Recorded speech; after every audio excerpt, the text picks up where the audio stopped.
Hey, you missed this corner, didn't you? This is the cozy corner. Oh my god! Cozy cake! So we're gonna get cozy and we're gonna discuss all things with autism relationships. By the way, hi, I'm Styleboy and welcome to this video and welcome to Autism Acceptance Month. With autism, know that my heart with him. Rather listen to him than the friends he brought with him. For the whole of this month, it's gonna be autism themed videos. The girls, the gays, and theys have been wanting an autism and relationship video. Literally, when I posted my autism and dating video, someone commented like, I'd love to see a bit about relationships. And when I started asking people about like just the help and guidance, y'all came through. We're just gonna go straight in. I'm really excited and I feel like this might be a very chatty video, so relax and enjoy. I feel like the first place we're gonna start off is with TikTok, because the TikTok girlies, they really came through. So, from Eva, how strong love relationships are between two neurodivergent people? Yes. There is another question which we get onto, which I think someone asked me on like one of my YouTube videos, which was my partner autistic? Because if you did not know, your boy's in a relationship.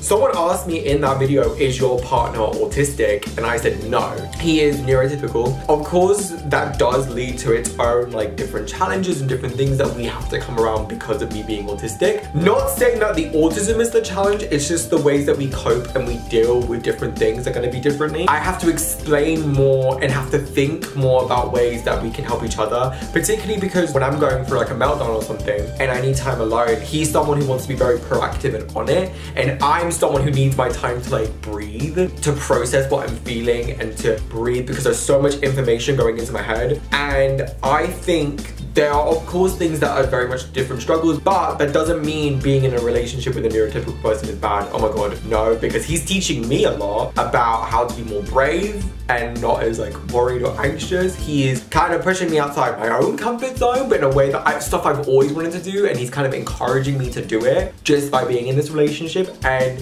he's shown me what like romantic love can be, which I love. The reason why I say this is because when it comes to neurodivergent love, there is just that mutual understanding. It's that mutual bond between you both. You just feel more connected in a way. And I definitely have experienced this within friendships with a lot of my own neurodivergent friends. Ash, I'm looking straight at you, where you just feel just understood and you feel kind of, in a way, accepted. And you don't feel like you have to over-explain yourself, although I still do anyway because just autism things. You don't feel like you have to say why and explain why you need this or that. Feel like there's an answer of no, because there's already that like, I completely get you. I completely understand because of being autistic. Yes, this is also not me saying that every autistic person is the same, because me and Ash are quite different, and that's completely okay because neurodiversity and autism and ADHD, all the other things that come under the umbrella of neurodiversity, it's a spectrum. People are different because people are different, full stop. It's completely normal. Yeah, so of course do you have your differences, but there's just that connection. And I can imagine for neurodivergent love, it just feels even more strong and so much more beautiful because you can really truly understand what each other goes through, how you show love for each other. There is that ease of like social pressures and social cues and social things that our society puts upon us. For example, like eye contact or loads of physical touch if that's not your thing, or the way you show your love languages, it can be very similar. For example, like parallel play, and I saw this and I thought of you. Those little things, it just makes life so much more easier. And even when I was dating, I was looking for a neurodivergent partner. Not looking, but I was like to people like, oh, I would prefer one because there is that mutual understanding and that mutual acceptance. And it's so beautiful. Like, it's so amazing. And I love seeing just like neurodivergent love. And honestly, can we have more representations of it? Like, I know Love on the Spectrum had some, but I need more. We need more neurodivergent love, people. Please, can we have some? Because honestly, I'd love to see it. And I think it'd be so beautiful to watch it happen in front of our eyes. Ooh. Next one from Lutai? I'm really sorry for the mispronunciation. Struggling with trusting platonic and romantic relationships, on the other side being too trusting. Oh, that just gives me the energy of like, you know when you like meet someone for the first time and you're just like, about your whole entire life story. Well, that's my life. Thank you so much for spending time with me. I hope you enjoyed it, because I know I did. Me, bitch. That's so me, because I think I lead into the too trusting side. I just trust everyone. I'm like, unless you give me a reason not to trust you, I'm like, hell yeah, bitch, let's go. So I am very trusting, which is something I personally actually really like about myself, and I actually think is quite a beautiful trait. But being guarded, I think also people experience, and honestly, I think I've experienced this more than platonic relationships when it comes to opening up about my emotions. And I honestly think it's because of past trauma when it's come to that, because I've had friends, especially during my teenage years, where I have opened up and I've expressed concerns about the friend, about like the way they treated me, or about like our friendship, and I've just been hit in the head with the most like invalidating stuff, the most kind of rude also things, and honestly stuff that's been very destructive, and unfortunately had led me to be a bit guarded and feel like I have to deal with all my emotions all by myself, because I've been told that I would like use people basically when I'm feeling down but not do the same in return, which is not true. I've been told that like what I was feeling was stupid and like dumb. I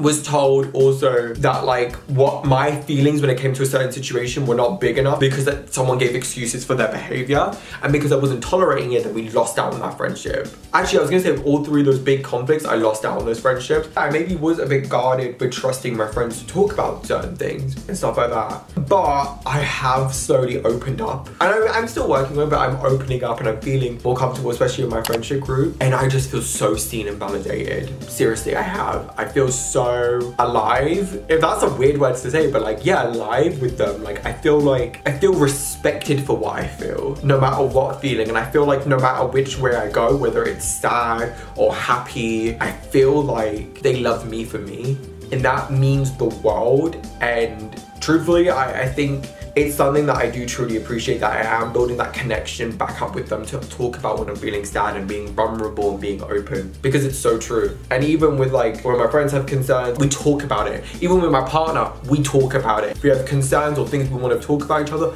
we talk about it in a healthy way, and that's with really good communication, and we move on because we listen to each other and we feel safe. And so I know it's scary and I know it can be quite intimidating, but I think there are certain things that would make me feel more comfortable, safe to open up or to trust them or stuff like that. Number one, have they opened up to you or trusted you with certain information? If they have, that shows that they have trust in you. Granted, that doesn't mean you have to have trust in them, but if they have trust in you, that often is a good sign that you can trust them in return, because they're trusting you with something that is extremely valuable information and vulnerable and stuff like that. So that's number one. Number two, I feel like the other thing is, do you feel safe with them? Do you feel comfortable with them? Do you feel like you can be yourself with them? Or do you feel like you have to put on an act? Or do you feel like you have to be someone else, or the only version you can be with them is this happy-go-lucky sunshine? That's something that's really important, and I think definitely look into that, feeling like if you're feeling down, do you feel like you could be able to talk to them, or do you feel like you'd be left alone? Look how they treat others when someone else goes through something. Do they have a lot of empathy? Do they think about them within such this like empathetic way, or do they talk about them in such a negative way? Like, pay attention to these little things, because to me, like, those things, these little signs will really help you understand like whether it is the right thing to do, to trust them. And I'm sure it is, especially within your friendships and your relationships. It's built off trust, and to open up and just be like, hey, I feel like you can trust me. It just makes life a lot easier. It makes your relationships go a lot more smoother, and you feel more at peace, versus feeling on this battlefield of like, do I trust them? Do I not? Do I trust them? Do I not? And kind of just be conflicted within yourself. Because being conflicted within yourself is absolutely exhausting, and so I really hope that you are able to trust them. Oh, also, I forgot to say, I am no licensed professional, I'm no therapist, and so there are some things I can only answer through my lens. So if you are really struggling and you feel like you need an expert help, definitely go and talk to them. No, this is not an ad lead into bear help.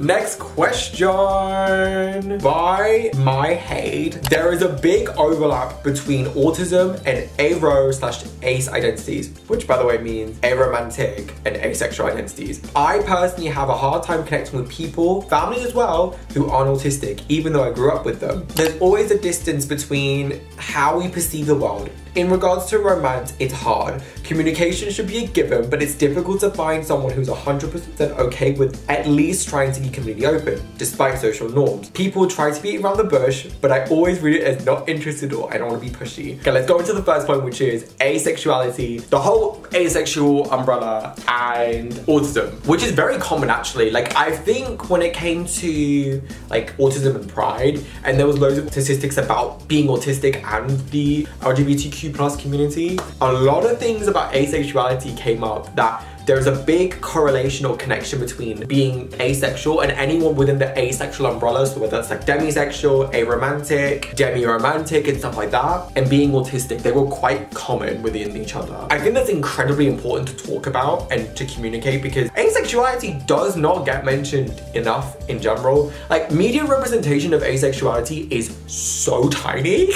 and it's not well enough. So I think from an outsider's perspective, they're like, oh, how do you not have sexual feelings? The best show to represent asexual representation so far from my eyes was Heartbreak High. I think that was such an amazing show for showing what asexual representation looks like, and how it doesn't mean that asexual people or aromantic or whoever under the spectrum of the asexuality don't want relationships, they don't want connection, and they don't want to be with people. That's not true. That's not true in the slightest. It just means that the way that they love and the way that they feel towards someone is going to be different. That's it. It means it's going to be completely different with the way that they'll show intimacy, the way that they will participate within certain things. Because some asexual people might have sex, but they just don't enjoy it. They're just like, okay, like, can you not? They might just do it, but be like, yeah. There might be some asexual people who will be like, I don't want to do it at all. Or some asexual people who would want to like make out and that's as far as they go. Like, again, asexuality is a whole entire spectrum. I feel like that can connect a lot with being autistic, which is also a spectrum as well. So many different kinds of people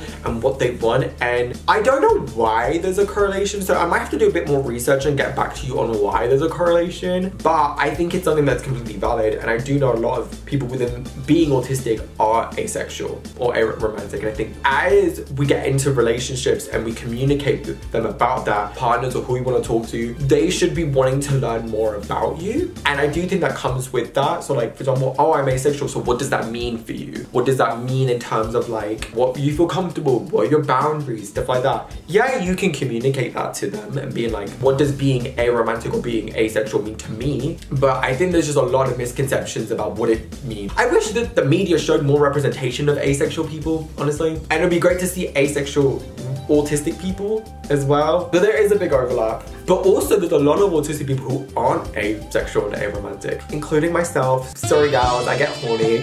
So whether you identify as asexual or aromantic or anyone in the sphere of asexuality, so like demisexual and every other sexuality underneath the umbrella, or whether you don't think you are, you're completely valid within being autistic. Let me just say that. I just want to remind you, because I know that I felt like I wasn't valid enough because I get horny, and because again, dumb media, you are completely valid. However, communication should be given. Bitch, tell me about it. Do you know how hard it was when I was dating and people would just try and hint and I just wouldn't get it? I am definitely someone who would need like direct communication. Like, if you want to see me, please let me know. Like, if you want to talk to me about stuff, let me know. Because I'm not gonna pick up on those hints. I can sometimes try, or not being interested. Oh girl. Because there's like times I've like spoken with dudes, I see them like distancing, not being great at text, and I was like, oh, I guess you're just not interested. I am the type of autistic who I like to talk all the time and be constantly connected with you. If we're not, then it's just like, But I know there's autistic people who are the opposite, who are like little communication, because I know we're friends, so what's the point? So when people would start to text and this, I just realized, oh, they're not interested. But then I see them and they're like chatty, friendly, like nothing happened. And I'm like, so you were? What's the deal? It's confusing as fuck, and I know it should be a given. Communicate in the way that you want to, and sometimes it's just communication styles don't work. Or sometimes it's just people not honestly knowing what they want, and so they communicate absolutely terribly and try to hint, and it's like, make up your mind. What do you want? What do you want? Asking questions about what they want also is just a good way, or how they're feeling. It's just probably the best way to know what they want, honestly. But believe me, it was a fucking mess. Next one from Sophie TJ Max TG 860. Recently diagnosed, I've come to realize that now I have accepted it more. People are really easy just to let go of me when they realize it costs more energy for them to keep the friendship.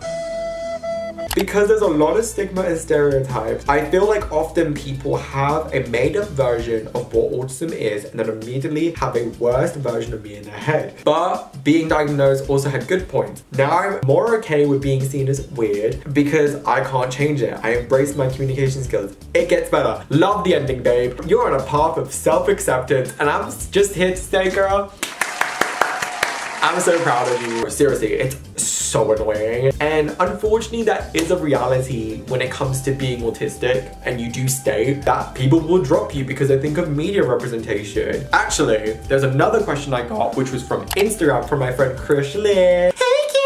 He stated autism and any other media that portrays autism and relationships, and you're stating that about how they can often feel like there's a stigmatized negative version. Because we're talking about friendships in this example, I'm gonna kind of bring in both together, and he specifically brought up atypical. I do think atypical has its strengths, don't get me wrong. I think the one strength I would have said majorly is the fact that Sam does want to be independent from his parents and how he has his own friendships and gets into a relationship. That's great to see, oh my god. However, it's not my favorite representation of autism because it's the same kind of representation of autism we've been seeing constantly, which is white, cis, straight men, firstly. Secondly, it's just that they're always interested in the same thing, and I feel like it's also the same kind of traits that they portray as being autistic, and it's like there's so many other traits or so many other things about being autistic that exist, and so many other people that exist within the spectrum. Again, I will give them their flowers because they also do at least mention that, like, within the show, but yeah, no. My second example of autistic representation and relationships is technically coded, but because he's literally the stereotype of autism and everyone associates him with being autistic. Sheldon Cooper, can you tell the dissatisfaction on my face?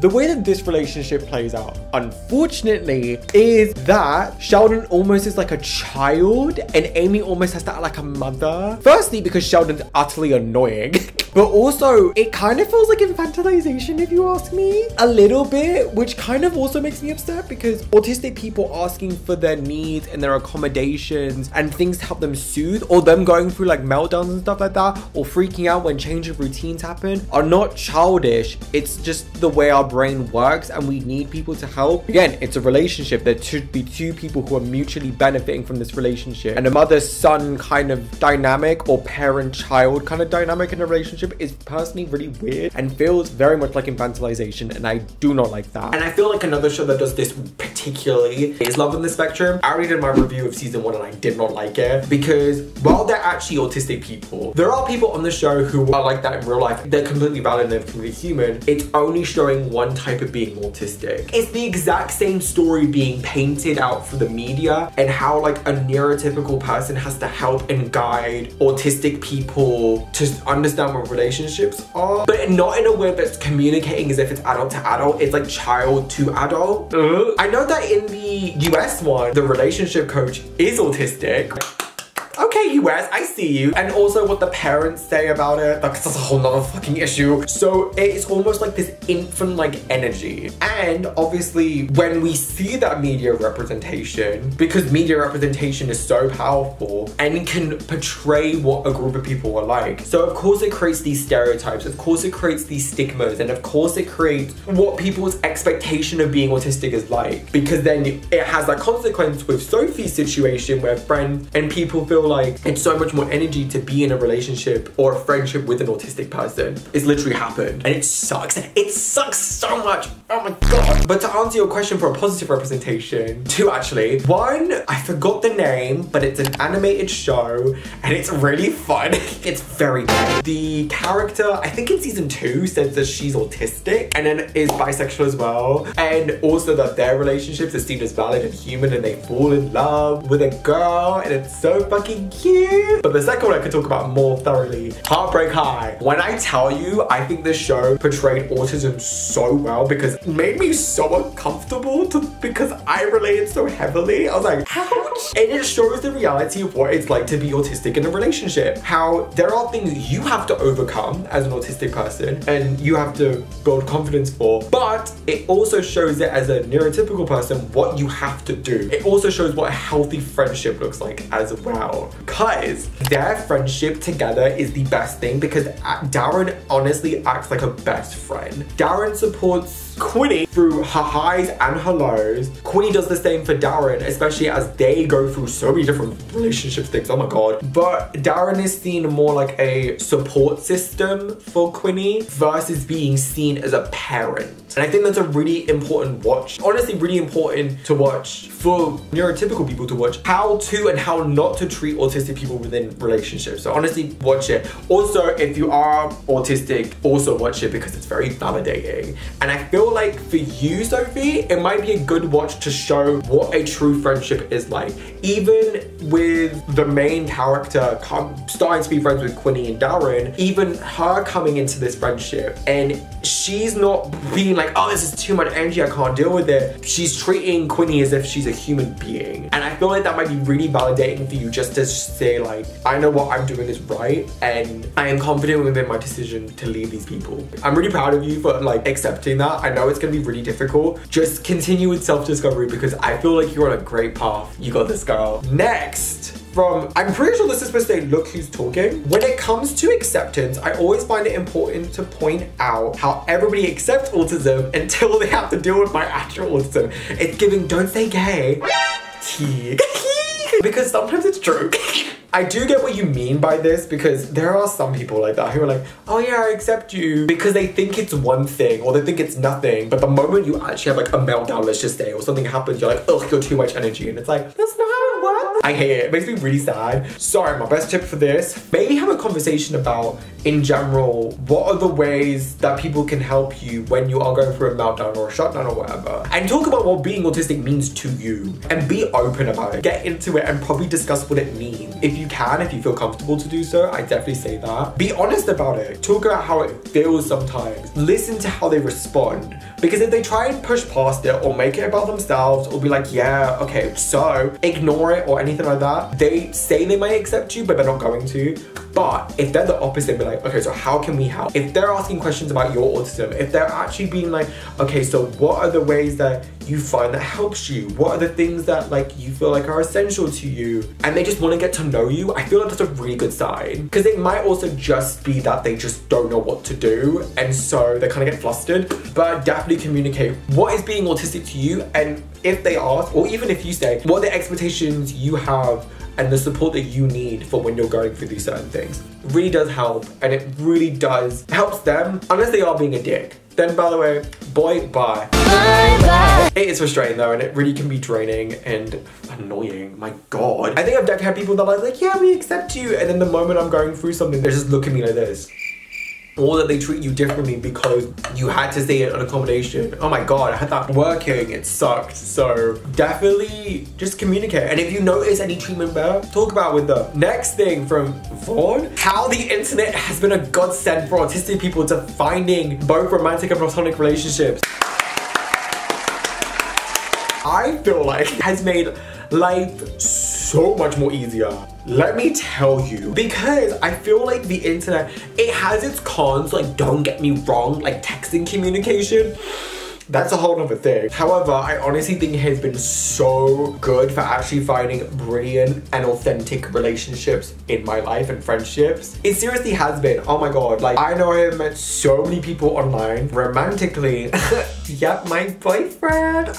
But also my friendships as well. Not just ones that have like friends who are here who I feel like I've really connected with. Friends that are international as well, that from different countries that I also made friends with. And I seriously think it's so cool when you get to meet like an online friend for the first time. It's like amazing. And so I think it's because honestly, it breaks down the barrier for social cues and stuff like that. And it puts a lot less pressure onto being on, if that makes sense, because you can control when you talk to them, you can control how you speak to them, whether it's texting, FaceTime, photos, literally. You can control so many more variables that outside in the world you just can't. You can have messaging in bed in a weighted blanket with mood lighting on and be like the uttermost peak environment. You feel so comfortable. Also, it's because of the fact that you can really truly get to know someone before you go and meet them. So it makes it so much more easier. So when you meet for the first time, it isn't this like awkwardness or weirdness or this like, I don't know who you are. It makes it so much more easier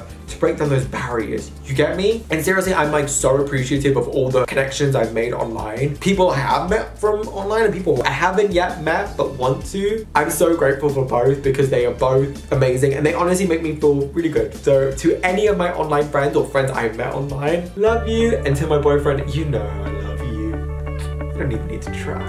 As much as I know so many people don't like meeting people online, which I get, I completely understand. I feel like honestly for me, I don't know where I would be if I didn't meet people online. So I am so thankful. Why am I doing a cross? I'm so grateful that I have managed to meet people online and that online has really helped me through a lot. Help me make friends in general. Lastly, we have the YouTube question. And again, y'all popped off from Kim C. Primsy. I'd love to know more about masking / unmasking in relationships and telling them you're autistic / not telling them you're autistic. I'm gonna start with the first one, which is masking / unmasking. I feel like that's a challenge because unmasking, or if you do mask, it can be incredibly difficult to unmask and feel like you are yourself. You open up more and more and more because at the end of the day, like we all face trauma based off us being our authentic selves with being autistic. And yeah, I know there's so many people who have as well, and it's not just us, but within being autistic, it comes down to our disability. Let's just be frank.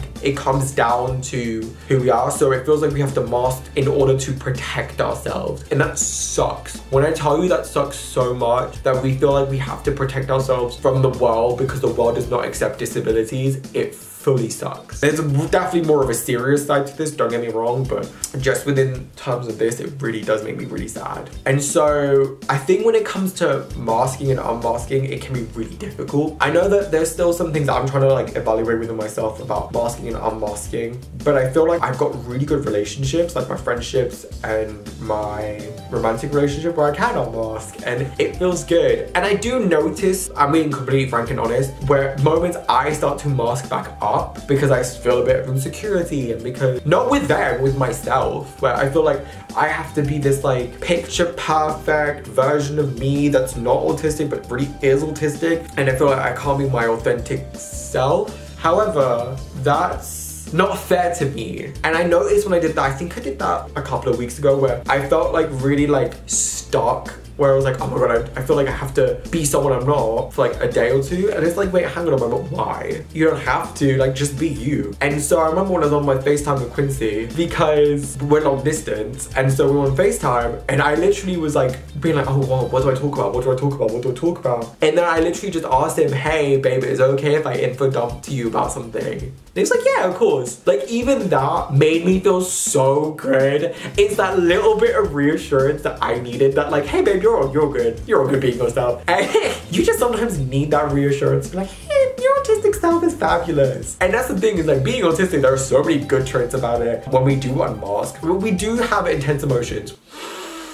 Girl. But when we feel extreme joy, oh my god, it's the best thing ever. You can be so yourself. You can just feel at ease. You can feel so relaxed. Oh my god. So again, when I was like being in my head about being autistic, I think it was last week. And then the next week, this week, I was like, you know what, fuck it, like I'm just gonna be myself. And you know how much more easier life was? I felt so much more at ease with all my friendships and stuff like that. So I think that's something reassuring, that like when you do unmask to the right people, it can be the most liberating and freeing feeling of just being you. Seriously, it can. And obviously, you know why we have to mask? Not what we have to, but what we feel like we should. But when you're with the right people, it's okay to unmask. If you are feeling a bit insecure about it, about being yourself, the best thing to do is just ask. Like, hey, is it okay if I info dump at you? Is it okay if let's just say I need rest for a bit because I'm so exhausted. Is it okay if we do something together, like something chill? Like whatever you need, like asking if it's okay.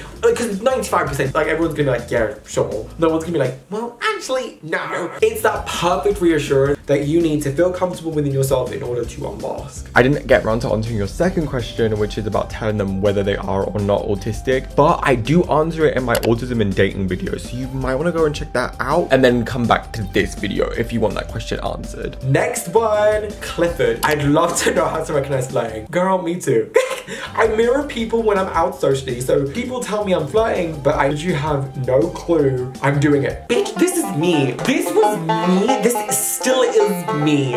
I'm literally like on a first date, how the fuck do you flirt? For me, the only ways I know how to flirt are with body language as in like, granted, I'm very touchy. I know not every autistic person's like that. No, that does not mean I like to randomly grope people because that's disgusting. Ugh. But as in like, I'm someone who like, as a flirting tactic, I like being really close to people. So my body language, let's just say they're talking that way, I will lean in and be really interested in them. Like I'll start to touch them on the shoulder, or touch them on the arm, or I like to hug people or like hold their hands. That's me. Oh, and giving compliments, but that's very obvious. Being like, oh my god, you look amazing. I like this, I like that. I love getting to know you, I love your personality. Like shit like that, I'm a complimenter, so that's what I drive. However, apart from that, I'm not the best. So maybe I shouldn't be answering this. Literally, I was with my friend Harry, and I'm like, bitch, how do I know I'm flirting? And he's like, it's because you make jokes, that's how you flirt. And I was like, bitch, I make jokes with everyone. Am I just flirting with everyone? Am I that much of a charmer?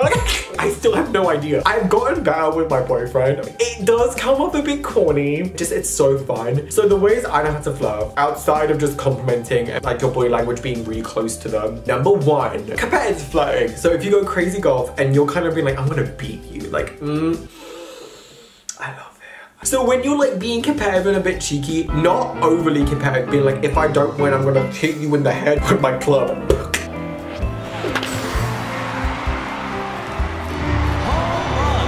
Fun flirting, we're like, I'm gonna beat you. Oh my god, this will be fun. If you're on a date, the winner has to dare the loser to do something. So there's like stakes to hold. And then if you win, you could be like, I dare you to kiss me.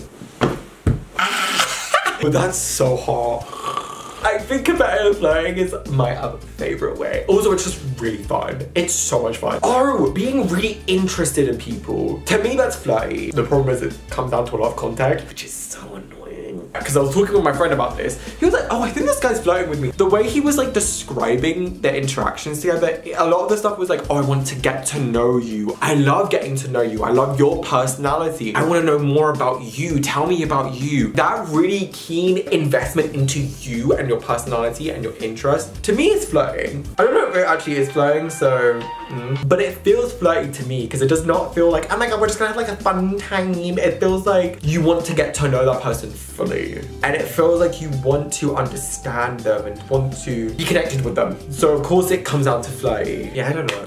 But that's all I could give you. Again, anyone else, if you know any more flirting tactics, please comment down below because bitch, I need to know. The last question of the video from Laura Twinkle. I have ASD since I was young and I have never been with anyone in any way, and I'm 31. How can I handle wanting to be in a relationship with someone, but I'm a bit nervous on intimacy as I don't like being affectionate towards people I don't know, whereas I will do it with someone I do know. Sorry if this sounds confusing. It doesn't. I completely get it. Honestly, kind of back to like when I was talking about the flirting stuff, like not for everyone body language is a thing, and honestly that might come down to maybe you just being like demisexual in general, but it might also just be because you just don't know the person. I know when a person I don't know or I don't like touches me, it freaks me the fuck out. Oh my god, I literally will spiral because it's so uncomfortable. It feels grimy to me. It feels horrid. I don't like it. I don't like it at all. But when it comes to people I do know touching me, or people I do feel comfortable touching me, touch me all you want. That sounds really dark.